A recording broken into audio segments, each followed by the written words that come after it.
नमस्कार। आजाद agriculture academy Kanpur की तरफ से मैं शिवम दीक्षित आज एग्रोनॉमी सस्य विज्ञान की एक बहुत ही महत्वपूर्ण विषय यानी कि चने की खेती पर आज हम चर्चा करेंगे। आज हम चर्चा किस पर करेंगे? चने की खेती पर, कल्टीवेशन ऑफ चिकपी। चिकपी अब बात आती है कि चने को चिकपी के साथ साथ में अन्य किस नाम से जाना जाता है? तो चने को अन्य नाम जिससे जाना जाता है वो बंगाल ग्राम है। ठीक है, तो चने का बॉटेनिकल नेम की अगर हम बात करें, बॉटेनिकल नेम मतलब क्या होता है? वानस्पतिक नाम। ठीक है, क्या होता है बॉटेनिकल नेम? मतलब वानस्पतिक नाम। तो इसका वानस्पतिक नाम क्या होता है? सीसर एराइटिनम।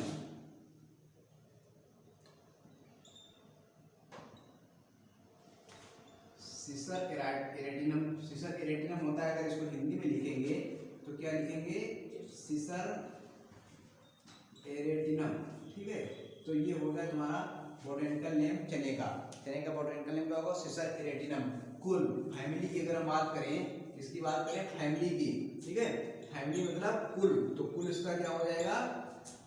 इसका कुल क्या होगा? इसका कुल होगा लेग्यूमिनेसी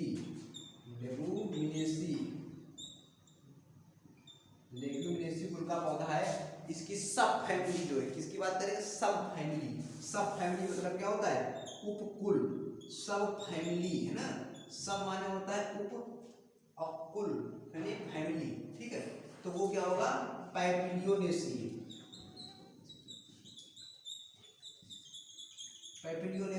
कुल क्या होगा? इसका पैपिलियोनेसी हो जाएगा। ठीक है, तो अब ये चना जो है तो इसका वानस्पतिक नाम क्या? सीसर एराइटिनम। ये लेग्यूमिनेसी कुल का पौधा, लेग्यूमिनेसी कुल में दलहनी कुल के पौधे आते हैं। ठीक है, तो इसका ओरिजिन प्लेस, अब हम इसके ओरिजिन प्लेस की अगर बात करें, ओरिजिन प्लेस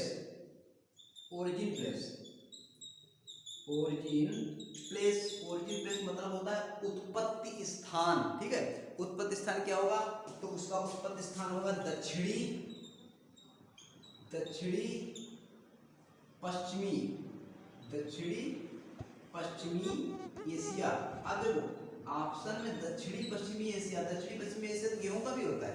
ठीक है, लेकिन ऑप्शन में ये तो मिल सकता है कि दक्षिणी पश्चिमी एशिया यानी कि साउथ वेस्ट एशिया। ठीक है, साउथ वेस्ट एशिया मान लो ऑप्शन में आ गया। अब ऑप्शन में साउथ वेस्ट एशिया आ गया तो आपने लगा दिया, लेकिन ऑप्शन में अगर साउथ वेस्ट एशिया नहीं आया तब समस्या आ जाएगी। ठीक है, तो साउथ वेस्ट एशिया ना पूछकर साउथ वेस्ट एशिया का कोई एक पर्टिकुलर देश, कोई जगह होगी यहाँ पर जिसको पर्सिया कहते हैं। ठीक है, तो वो मतलब जो पर्टिकुलर साउथ वेस्ट एशिया का देश है वो कौन सा है? अफगानिस्तान। वैसे तो साउथ वेस्ट एशिया में तुर्की, Jordan, Israel, Iraq, Kuwait, Qatar, Oman, Syria, Afghanistan और संयुक्त अरब ये सब देश आते हैं। लेकिन अगर पर्टिकुलर देश की बात करें जो उसका उत्पत्ति स्थान है वो क्या है? अफगानिस्तान। क्या है?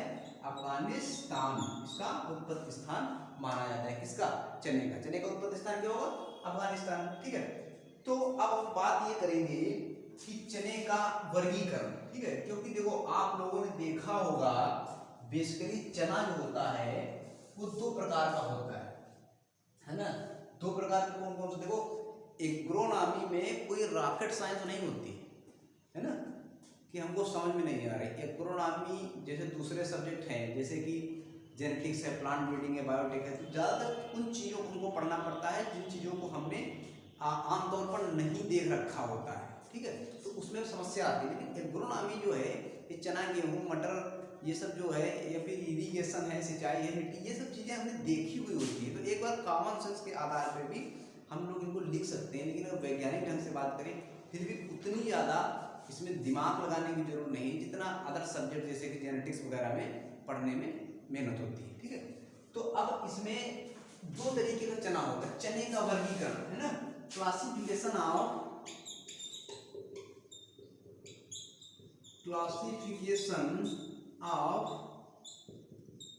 चिकपी।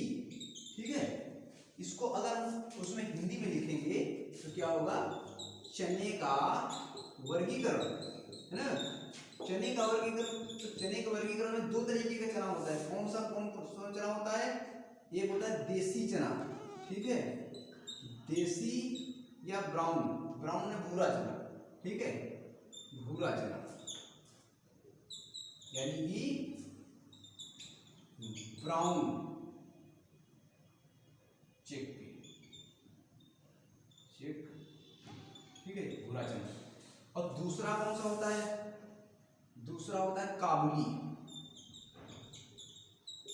काबुली, ठीक है। तो ये काबुली चना जो है और देसी चना, दो तरीके का चना है। ऐसे आपसे कहें क्लासिफिकेशन करो तो समस्या पैदा हो जाएगी, लेकिन अभी हम कहें कि चना एक छोला वाला चना होता है जिसका दाना बड़ा होता है, आप लोगों ने देखा होगा। एक देसी चना होता है। आमतौर पर अपने यहाँ जो है ये देसी चना ज़्यादा मात्रा में उगाया जाता है। इसका दाना कैसा होता है? इसका दाना येलो, येलो कैसा होता है? येलो, येलो या डार्क ब्राउन, गहरा भूरा या पीले कलर का, अंदर तो पूरा पीला होता है, ठीक है, कई बार बाहर होता है, लेकिन गहरा भूरे रंग का भी होता है। इसमें गुणसूत्रों की संख्या 12 बराबर 14 से 16 तक हो सकते हैं, ठीक है, 14 से 16 तक हो सकते हैं, ठीक है। अब जो है काबुली चना की अगर हम बात करें तो अब देखो काबुली चना क्या होता है? भूरा चना या देसी चना जो होता है इसका साइंटिफिक नेम जो होता है वो क्या होता है? साइसर यानी कि सीसर, ठीक है, सीसर काबुलियम, है ना, सीसर काबुलियम होता है इसका, है ना, काबुलियम, सीसर काबुलियम इसका होता है, किसका? देसी चना का। अब ये काबुली सॉरी देसी चना का जो होता है वो होता है सीसर एराइटिनम, क्या होता है? सीसर एरेटिनम, ठीक है। और जो ये काबुली चना है इसका होगा सीसर काबुलियम, काबुलियम, ठीक है, देखो नाम में आ रहा काबुली चना। ये जो होता है ये व्हाइट ग्रेन होता है इसका, कैसा है? व्हाइट होता है, बोल्ड होता है, ठीक है, मतलब बड़ा दाना होता है। देसी चने की तुलना में जो छोला वाला चना होता है यानी कि काबुली चना होता है उसका दाना बड़ा होता है, सफेद होता है। अब अंतर आ जाए, लेकिन देखो देसी और काबुली चने में क्या अंतर है? तो देसी चना जो होता है उसका दाना पीले से भूरे रंग का होता है, पीला या भूरे रंग का, ठीक है। और जो काबुली चना है इसका दाना जो है मोस्टली सफेद रंग का होता है। जो देसी चना होता है इसका दाना साइज में छोटा, जबकि काबुली चने का दाना साइज में बड़ा होता है।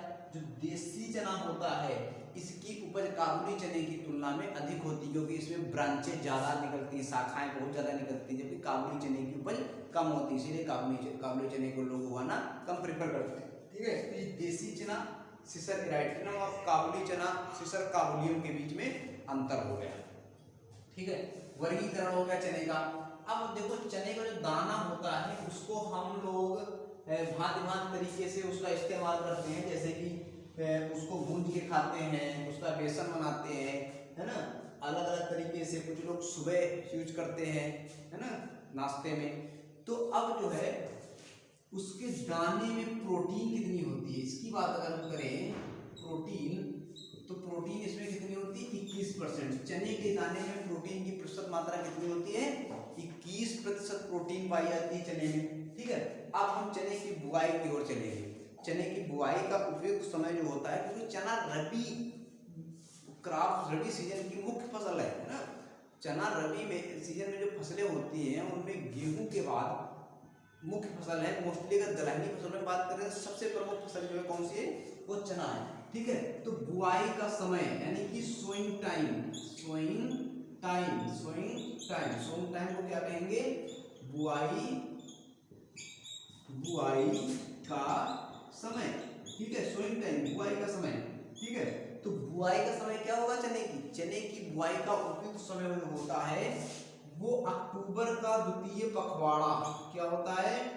अक्टूबर का द्वितीय पखवाड़ा, पखवाड़ा, देखो इसको अक्टूबर का द्वितीय पखवाड़ा या इंग्लिश में अगर कहेंगे तो सेकेंड फोर्टनाइट ऑफ अक्टूबर, ठीक है। एक महीने में 2 पखवाड़े होते हैं। कितने पखवाड़े होते हैं? 2, ठीक है। मतलब कि एक महीने में कुल 30 दिन होते हैं, ठीक है। 1 तारीख से लेकर 15 तारीख तक प्रथम पखवाड़ा और 16 से 30 तारीख तक का ये जो हो गया 1 से 15 का प्रथम और 16 से 30 के बीच द्वितीय पखवाड़ा कहा जाता है, फोर्टनाइट, ठीक है। तो ये होते हैं पखवाड़ा। तो अब इसकी चने की बुआई का उपयुक्त समय क्या होगा? अक्टूबर का द्वितीय पखवाड़ा, ठीक है। तो ये चने की बुआई अगर ज्यादा अगर देर से बुआई करेंगे तो चने की एक मुख्य बीमारी होती है कौन सी? उकठा, जिसको इंग्लिश में क्या कहते हैं? बिल्ट, ठीक है, फ्यूजेरियम से होता है, ठीक है। तो उसकी समस्या अगर देर से बुआई करेंगे तो ज्यादा आएगी। तो चने की बुआई का उपयुक्त समय जो है उसी में उसकी बुआई कर लेनी चाहिए हर हालत में, ठीक है। तो ये चने की बुआई का समय हो गया। अब चने के लिए सर्वोत्तम मिट्टी की अगर हम बात करें तो ढेलेदार मृदा में बहुत अच्छा चना बढ़िया जो उत्पादन देता है। भारी मृदा sandy loam to clay loam soil सबसे अच्छी मानी जाती है। कौन सी? सैंडी लोम टू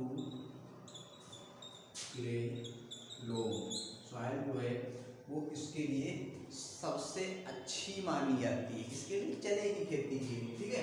तो अब हम बात करेंगे चने की बीज दर। तो चने की बीज दर जो होती है किसकी बात करेंगे हम? सीड रेट, है ना। सीड रेट क्या होता है? मतलब बीज दर, ठीक है। बीज दर की अगर हम बात कर ले चने की तो चने की बीज दर 75 से 100 किलोग्राम प्रति हेक्टेयर होती है। चने की बीज दर कितनी होती है? 75 से 100 किलोग्राम प्रति हेक्टेयर होती है।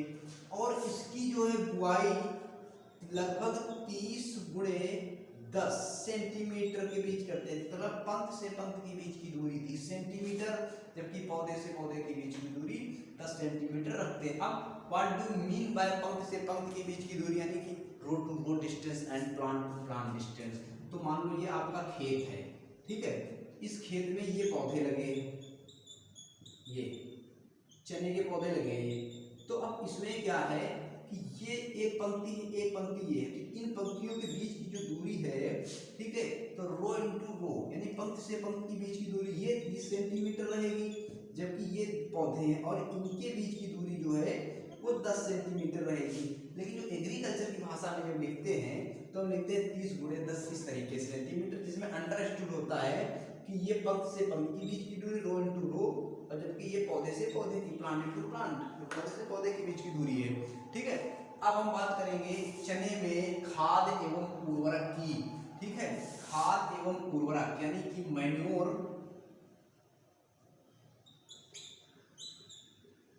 एंड फर्टिलाइजर, ठीक है। तो मैन्योर के बारे में मोस्टली नहीं पूछा जाता है। फर्टिलाइजर की अगर हम बात करें तो इसमें करीब करीब 20 से 25 किलोग्राम नाइट्रोजन और लगभग 100 किलोग्राम फास्फोरस डालते हैं, जबकि पोटास की मोस्टली आवश्यकता नहीं होती है, ठीक है। तो अब बात देखो सभी ये बता देते हैं कि 20 से 25 किलोग्राम प्रति हेक्टेयर नाइट्रोजन की आवश्यकता होगी, किसमें? दलहनी फसलों में। लेकिन अब अगर ये पूछा जाए कि दलहनी फसलों में नाइट्रोजन की कम आवश्यकता क्यों होगी, ठीक है, तो लोग एकदम तपाक से बताते हैं कि इसलिए नाइट्रोजन की कम आवश्यकता होती है क्योंकि इसकी जड़ों में जो सेकेंडरी रूट्स होते हैं उनमें राइजोबियम पाया जाता है जो खुद नाइट्रोजन स्थिरीकरण का काम करता है, जिसकी वजह से नाइट्रोजन की आवश्यकता नहीं पड़ती।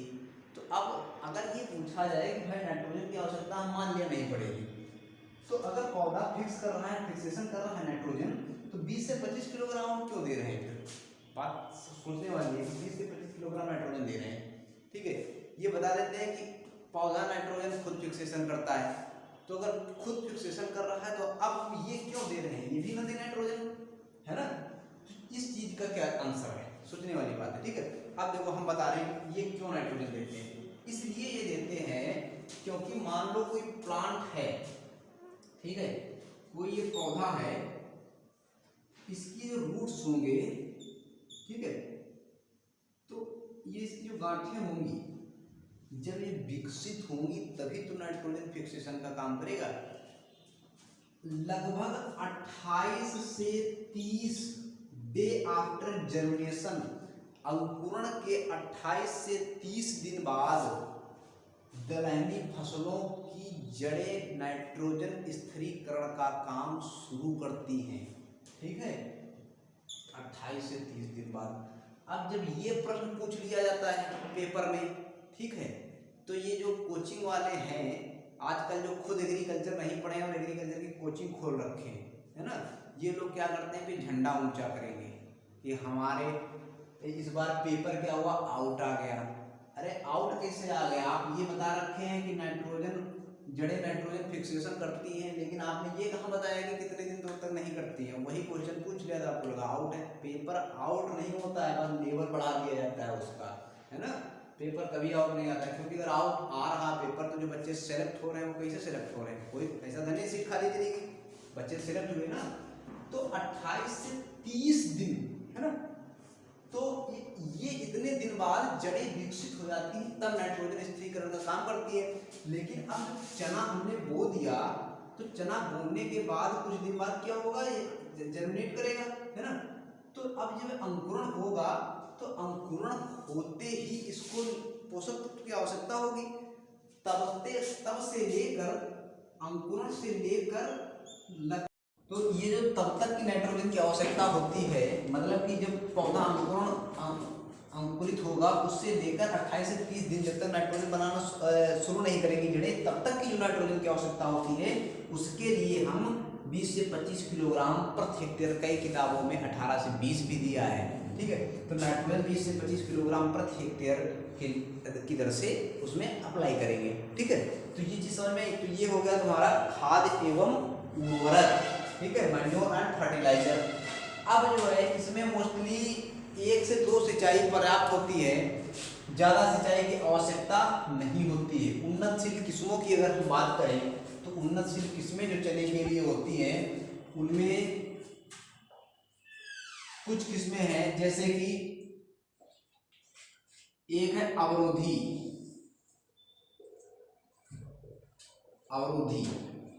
अब नाम भी अवरोधी है इसका, और एक चने की उकठा अवरोधी यानी कि विल्ट रेसिस्टेंट किस्म है। कैसी है? विल्ट रेसिस्टेंट वैरायटी है। विल्ट रेसिस्टेंट वैरायटी आप चेक की, कौन सी है? अवरोधी। और एक वैरायटी है उदय, ठीक है, उदय। तो ये उदय वैरायटी है, ये भी उकठा अवरोधी है। गौरव, अब गौरव को हिंदी, अंग्रेजी, तमिल, तेलुगु, कन्नड़, मलयालम, जितनी भाषाएं होती है सब में गौरव ही कहा जाएगा, है ना। तो इसलिए गौरव जो है ये, लेकिन ये किससे रेसिस्टेंट है? ये एस्कोचाइटा ब्लाइट एक बीमारी होती है, उससे रेसिस्टेंट वैरायटी है। कौन सी? गौरव, ठीक है। कुछ अन्य वैरायटी भी है इसकी, ठीक है। तो अब ये जो मुख्य वैरायटीज है चने की, एक अपर्णा वैरायटी है। कौन सी है? अपर्णा। तो जो अपर्णा वैरायटी है ये भी बहुत ज़्यादा फेमस है चने की। तो कुछ वैरायटी हैं जिनको आप लोगों को बहुत अच्छे से याद रखना है। ये बहुत ज़्यादा सूखाग्रस्त क्षेत्र में भी आसानी से उगाई जा सकती है चने की। अन्य जो क्रॉप्स हैं उनकी भी वैरायटी है कई की। अपर्णा, तो इसको बहुत ध्यान रखना, वो ऑप्शन के अकॉर्डिंग सही होगा चने की। अब जो है चने की जो उन्नतशील किस्में हैं, हम इसके बाद बात करेंगे। चने में जो प्रमुख रोग लगते हैं उनके बारे में बात करेंगे। जैसे कि हम उकठा अवरोधी किस्म अवरोधी बता रहे थे, तो कौन सी बीमारी है? विल्ट यानी कि उकठा जो है वो मोस्टली 2 स्टेज में आता है, सीडलिंग स्टेज और एक बाद में लगता है, थोड़ा लेट, लगभग 25 दिन बाद, या फिर कह लेते हैं कि लगभग 1 महीना बाद इसमें उकठा। तो 2 स्टेज में आता है। तो उकठा की समस्या क्या होती है कि जो चने का पौधा होता है, इसकी पत्तियां जो है मुरझाने लगती हैं पहले। जैसे मान लो चना है तो इसकी इस तरीके से पत्तियां होती है, ये है ना चने में। तो ये पत्तियां पहले क्या होती है? मुरझाने लगती हैं। बाद में मुरझाने के बाद ये गिरते, लीफ ड्रॉपिंग होने लगती है। और इसकी जो जड़ें हैं, रूट्स, ठीक है, जो इनिशियल मतलब सीडलिंग स्टेज होगी उसमें क्या समस्या आएगी? पत्ती गिरने लगती है मुरझा के। और जो बाद की लेट कंडीशन जो होगी उसमें क्या होता है कि ये पत्तियां मुरझाने लगेगी और मुरझा के भूरे रंग में कन्वर्ट हो जाती है, भूरे रंग की पत्तियां हो जाती हैं और उसके बाद सूख कर गिरने लगती है। धीरे धीरे पूरा पौधा सूख जाता है और इसकी जो जड़ें हैं ये भी भूरे रंग की हो जाती है। और उकठा बीमारी को पहचानने का एक बहुत अच्छा लक्षण ये होता है कि हमने जड़ को लिया, तो जब जड़ को लेंगे तो अब उसको दो भागों में अगर हम बांट दें, डिवाइड कर दें, बीच से फाड़ दें जड़ को, तब हम क्या देखेंगे, जैसे मान लो कि ये है जड़, ऐसे हमने फाड़ा, इसके जो बीच में एक हल्की सी भूरे रंग की धारी दिखेगी, तब हम समझ जाते हैं कि इसमें उकठा बीमारी लगी हुई है। उत्तर प्रदेश के बुंदेलखंड क्षेत्र में ये समस्या बहुत ज़्यादा आती है, ठीक है। लेकिन अब इसको कंट्रोल करना है ना। कैसे कंट्रोल करेंगे? तो सबसे पहले हम वो चीज़ें अप्लाई करते हैं जिन चीज़ों के लिए हमको मतलब ज़्यादा खर्च ना हो और ज़्यादा प्रकृति को साथ साथ में मिट्टी को नुकसान न पहुँचे, है ना। तो मतलब कहने का ये है कि जब सीधी उंगली से घी न निकले तो चम्मच से निकाल लो, है ना। उल्टी टेढ़ी आड़ी तिरछी डालने की जरूरत नहीं है, समझ में आई बात। तो क्या करना है हमको? करना ये है कि विल्ट रेसिस्टेंट वैरायटी ग्रो करनी है। विल्ट रेसिस्टेंट वैरायटी, उकठा से अवरोधी किस्में बो दो, तो हमको क्या जरूरत, उसकी जड़ फाड़ फाड़ के देखने की कोई ज़रूरत नहीं पड़ेगी। अगर हम देर से, उकठा कब लगेगा? उकठा तब लगेगा जब हम बुआई मोस्टली देर से करेंगे, तब उकठा लगेगा। दूसरी चीज़ है कि अगर हम बीज 8 सेंटीमीटर से 8 सेंटीमीटर या 8 से 10 के बीच, 8 सेंटीमीटर से अधिक गहराई पर बोएंगे तो उकठा लगने की संभावना कम होगी। अर्ली सोइंग करेंगे तो उकठा लगने की संभावना कम होगी। इसी के जस्ट उलट अगर हम बीज ज़्यादा ऊपर कर देते हैं तो उकठा लगेगा। दूसरी चीज़, जैसे मान लो ये बीज ये बो दिया हमने, एक ये बो दिया, तो ये इसकी तुलना में देखो ऊपर है जमीन के, तो इसमें उकठा लगने की संभावना ज़्यादा होगी। बीज हमारा नीचे होना चाहिए, पहली चीज़। दूसरी चीज़ क्या है कि इसको समय से बुआई करनी चाहिए। अर्ली सोइंग करो, लेट सोइंग, देर से बुआई करने पर उकठा की समस्या बहुत आती है। ट्राइकोडर्मा हर्जेनियम, ठीक है, ये बायोलॉजिकल कंट्रोल में यूज करते हैं, याद रखना। ट्राइकोडर्मा हर्जेनियम यूज करते हैं बायोलॉजिकल कंट्रोल के लिए। किसके? है ना, किसके? चने के उकठा रोग के। क्या? ट्राइकोडर्मा हर्जेनियम।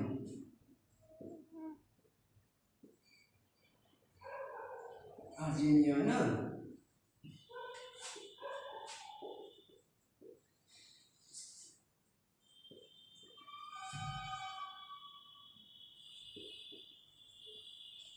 ये यूज करते हैं बायोलॉजिकल कंट्रोल के लिए, ठीक है। उकठा रेसिस्टेंट वैरायटी की हम बात कर रहे हैं। उकठा रेसिस्टेंट वैरायटी कौन कौन सी है? एक तो है अवरोधी। दूसरी वैरायटी कौन सी है? दूसरी है उदय।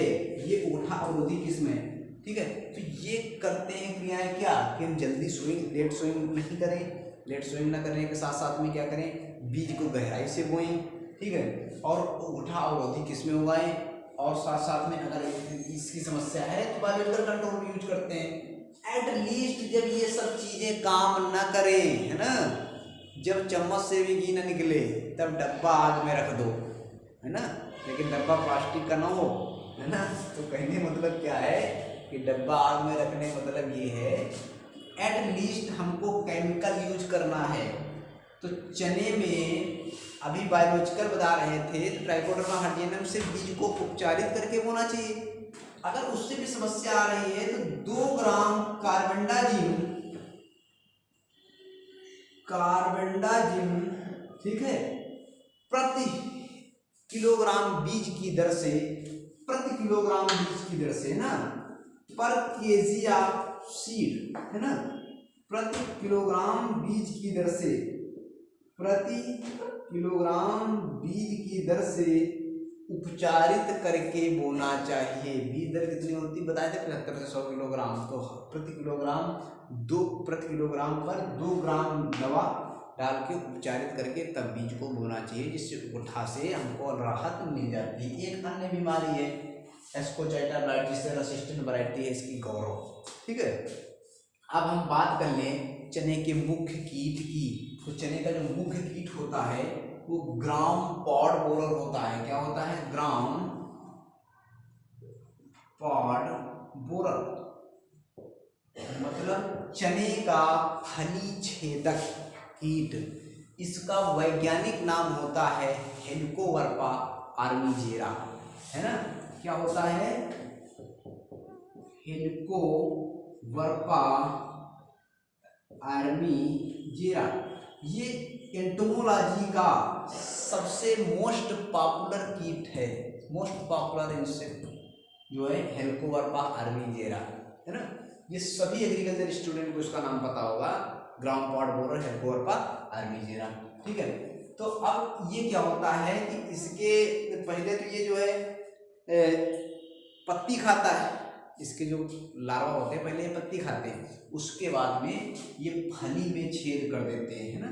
जैसे ये मालूम है इसमें फली लगी, इसमें छेद कर देते हैं, इसका जो पॉड होता है उसको दाने को खाते हैं। कभी देखा होगा कि दाने में छेद, मतलब कई बार हम उसको तोड़ के जब लाते हैं हर एक उस कंडीशन में तो उसमें अंदर निकलते भी हैं, ठीक है। तो इस कंडीशन में इसके लिए जो है, इसके लिए बायोलॉजिकल कंट्रोल है, क्या है, ट्राइकोगामा पाइलोनिस, ठीक है। इसके लिए बायोलॉजिकल कंट्रोल है, यूज किया जा सकता है, ठीक। ग्राम पॉट बोरर, ये बात हो गई।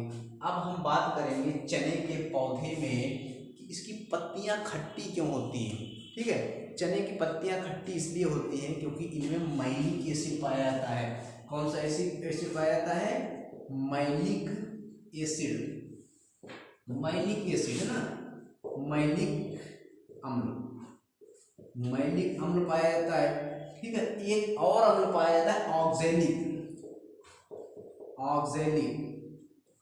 ऑक्जेलिक एसिड, माइलिक एसिड और ऑक्जेलिक एसिड, ये दो पाए जाते हैं, ठीक है। तो जो माइलिक एसिड पाया जाता है ये लगभग 95%, ठीक है, कई किताबों में 96% भी है, और जो ऑक्जेलिक एसिड होता है ये 5% होता है, जिसके कारण इसकी पत्तियां खट्टी होती हैं, ठीक है। तो पल्ले पड़ी बात, केवल माइलिक एसिड नहीं होता है, इसमें ऑक्जेलिक एसिड भी होता है, ठीक है। अब जो है इसमें एक क्रिया चने में होती है, कौन सी होती है? निपिंग, है ना, निपिंग चने में कौन सी क्रिया होती है? निपिंग। अलग अलग किताबों में अलग अलग टाइम दिया है, कहीं पर दिया है 30 से 40 दिन, कहीं पर दिया है 40 से 50 दिन, कहीं 50 से 60 दिन भी दे दिया गया। लेकिन अगर 5 रुपए की किताब खरीदोगे, है ना, उल्टा सीधी किताब खरीदोगे तो उसमें उल्टा सीधी चीज़ें पढ़ने मिलेंगी। जैसे बचपन में पढ़ लिए मच्छर के 22 दांत होते हैं, है ना, तो उल्टा सीधा बाद में जब एंटोमोलॉजी पढ़ाई गई पता चला दांत कीड़ों में पाए ही नहीं जाते, माउथ पार्ट होते हैं। तो समस्या क्या है कि हमको अच्छी बुक पढ़नी है, टेक्स्ट बुक पढ़नी है ना, थोड़ा अथराइज बुक पढ़नी है। ऑथर, पहली चीज तो ऑथर देखो किताब का कौन है, किताब खरीदने से पहले उसके ऑथर देखो, किसने लिखा है, जो लिखा है उसकी प्रोफाइल क्या है, कहीं से पेस्ट कर दिया है या फिर उसने खुद तैयार की है बुक। उसके बाद में जो चीज़ें हैं कॉम्पिटेटिव, कोई भी कॉम्पिटेटिव बुक पढ़ने से पहले उस सब्जेक्ट की टेक्स्ट बुक अगर आप पढ़े हैं तो आप कॉम्पिटेटिव बुक में गलती है कि नहीं है, इस चीज़ का आप आकलन कर सकते हैं, है ना। तो बाकी कॉम्पिटेटिव बुक किसी भी चीज़ का रेफरेंस नहीं हो सकता है कभी भी, नेवर, है ना, कि हमने इस फला कॉम्पिटेटिव बुक में पढ़ी थी। आपने अगर टेक्स्ट बुक में पढ़ रखा है तभी आप रेफरेंस दे सकते हैं। तो निपिंग की क्रिया जो होती है, जहाँ कहीं कहीं पर लिखा है 50 से 60 डे आफ्टर सोइंग, तो आप ये बताओ 60 दिन में जब लगभग फ्लावरिंग होने लगेगी, है ना, तब हम निपिंग उसमें करेंगे, नेवर, ठीक है। तो इसमें हम लगभग 40 डे आफ्टर सोइंग, बुआई के 40 दिन बाद, कहीं कहीं डे आफ्टर जर्मिनेशन भी हो सकता है इसमें, यानी कि 45 दिन बाद, ठीक है। तो बुआई के 40 दिन बाद, ये 40 राउंड फिगर में होगा तो 40 से 50 होगा, 50 से 60 नहीं होगा, 30 से 40 होगा, इसीलिए 40 जो है उसको एक ऑन एवरेज जो है 40 दिन में इसकी निपिंग की क्रिया करते हैं। निपिंग होता क्या है देखो, ये समझो, निपिंग क्या होता है। ये मान लो कि पौधा है, तो अब ये इसमें इस तरीके की कुछ पत्तियां होती हैं चने में, तो अब होता क्या है कि चना ये सीधा भगता हुआ चला जा रहा है, ये तो हम अब चना यहाँ पर क्या होगा, पॉटिंग होगी, ये से पॉट निकलेगा। तो क्या करते हैं, लगभग 40 से 45 दिन बाद इसका ऊपरी कल्ला जो है वो तोड़ देते हैं। अब जो नीचे से एनर्जी आ रही है वो ऊपर तो जाएगी, लेकिन ऊपर कल्ला नहीं है, तब ये जगह जगह से नए कल्ले निकलने लगेंगे। ठीक है, और जितने ज़्यादा कल्ले होंगे उतने ज़्यादा पॉड बनेंगे, फली बनेगी। ठीक है, तो उतने ही ज़्यादा ये पॉड जो बनेंगे, अभी क्या था एक बन रहा था, अब देखो कितने बन गए, इधर भी निकल आएगा, मान लो इधर भी आएगा। तो इस तरीके से ढेर सारे मतलब उपज, इससे क्या होती, उपज पर पॉजिटिव इफेक्ट पड़ता है। ठीक है, निपिंग का, इसीलिए निपिंग करते हैं। कई किताबों में लिखा है कि भेड़ों द्वारा करा सकते हैं, है ना, भेड़ों के झुंड, इसको फ्लॉक कहते हैं, उसके द्वारा भी निपिंग हो सकती है। लेकिन भेड़ों को ये नहीं पता है कि केवल यहाँ से काटना है कि यहाँ से उड़ा देना है। बात समझ में आ रही? तो इसलिए भेड़ों द्वारा केवल किताबों में अच्छा लगता है, असली में भेड़ों द्वारा नहीं करना है। ठीक है, समझ में आई बात? एक आध केमिकल आते हैं, उनका यूज कर सकते हैं, नहीं तो जो है क्या करेंगे, हाथ से ही निपिंग अच्छी तरीके से करेंगे। नहीं तो खेत यहाँ से सीधा जाएगा, अगर वो भेड़ खाएगी ना, तो भेड़ों द्वारा कुल मिलाकर नहीं करानी है निपिंग, लेकिन आ जाता है। ठीक है, भेड़ों द्वारा भी होती है, लेकिन किताबों में अच्छा लगता है, केवल पढ़ने में, है ना। तो ये हो गई किसकी क्रिया, निपिंग की क्रिया। अब चने की कटाई की अगर हम बात करें, किसकी, कटाई की, तो कटाई चने की जब करेंगे, जब पत्तियां भूरी पड़ने लगेंगी, जैसे कि विल्टिंग स्टेज वाली कंडीशन जब बनने लगेगी लास्ट में, तब जो है यानी पौधा सूखने लगेगा, पत्ती भूरी हल्का पीलापन लिए होंगी, तब कटाई के लगभग 4 से 5 दिन तक उसको फसल को धूप में पड़ी रहने दें।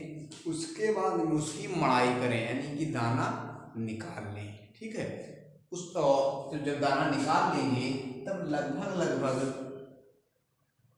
25 से 26 क्विंटल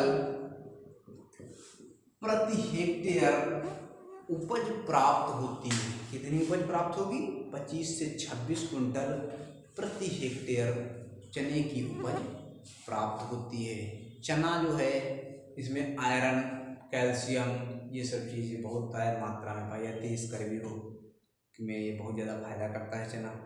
तो ये यील्ड कितनी बता रहे थे, 25 से 26 क्विंटल प्रति हेक्टेयर चने की उपज। अब एक दो बातें और आती हैं कि चने का सर्वाधिक उत्पादन कहाँ, क्षेत्रफल कहाँ है। तो चना का सर्वाधिक क्षेत्रफल एवं विश्व में चने का सर्वाधिक क्षेत्रफल वाला देश और सर्वाधिक उत्पादन करने वाला देश इंडिया है, भारत है। कौन है, भारत। विश्व में चने का सर्वाधिक उत्पादन करने वाला देश भारत है। लेकिन अगर भारत में बात करें कि भारत के राज्यों के बीच में किस राज्य में चने का सर्वाधिक उत्पादन क्षेत्रफल है, तो दोनों में ही मध्य प्रदेश, एमपी, चने के क्षेत्रफल और उत्पादन दोनों में एमपी का अग्रणी स्थान है, दोनों में नंबर 1 पर। जबकि उत्पादकता की अगर बात करें तो लगभग 1100 किलोग्राम ऑन एवरेज प्रति हेक्टेयर औसत उपज के साथ जो है पश्चिम बंगाल लगभग 1100 किलोग्राम, अलग अलग किताबों में अलग अलग डाटा दिया गया है, लेकिन इतना फिर भी समझो कि पश्चिम बंगाल का, वे नहीं पूछेगा कितने किलोग्राम, लेकिन पश्चिम बंगाल जो है उस चने की उत्पादकता में अग्रणी स्थान है। कौन सा, पश्चिम बंगाल। ठीक है, इस चने को चिकपी, बंगाल ग्राम आदि नामों से जाना जाता है। चना एक दलहनी कुल की मुख्य फसल है। तो ये जो है चने के बारे में कुछ जानकारी हो गई, जिसके बाद जो हमने अभी आपको बताई। हमको उम्मीद है कि आपको चने की खेती अच्छे से समझ में आई होगी। बहुत बहुत धन्यवाद।